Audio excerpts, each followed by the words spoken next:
طيب، هل خيرت طوال هذه الفترة بأن تعاد إلى كردستان؟ نعم، هم كانوا يقولون لي، ولكن أنا ما كان عندي أي اختيار. هم في البداية لما أصدروا قرار الطرد قالوا إعادته إلى بيارة مم. قبل الاحتلال.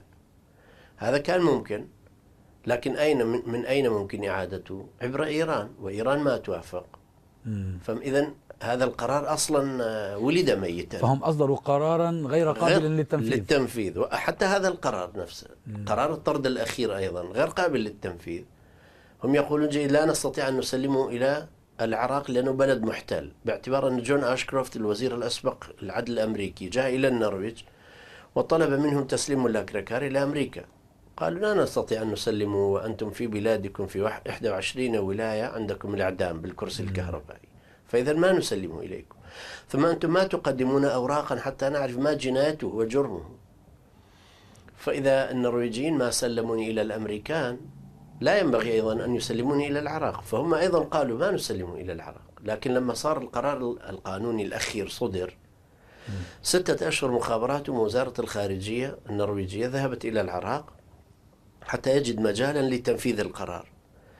نوري المالكي ووزير عدله قالوا نحن لا نستلمه.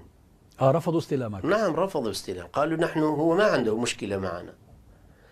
طبعا أنا أيضا لأيام المعارضة العراقية أعرفهم كلهم، مع أبو إسراء المالكي، يعني نوري المالكي لما كنا نلتقي في دمشق، أو إبراهيم جعفري زرته في بيته، ولا أبو إبراهيم الدكتور حمودي في قم، كنت معه. الشيعة والسنة، المعارضة، القوميين عرب وأكراد، بعثيين عراقيين، الطالب الراوي، أو الكل معارضة كنا نلتقي يعني.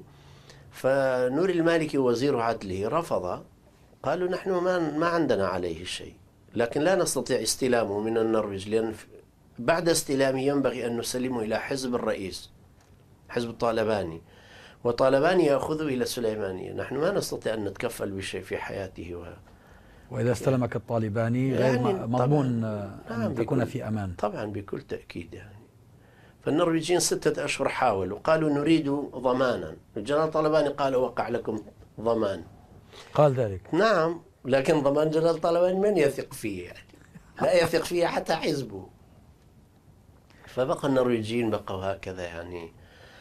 وحتى المحامي أيضا طلب منهم، قال القرار إذا ما ممكن، ما قابل للتنفيذ، فلماذا لا يلغى؟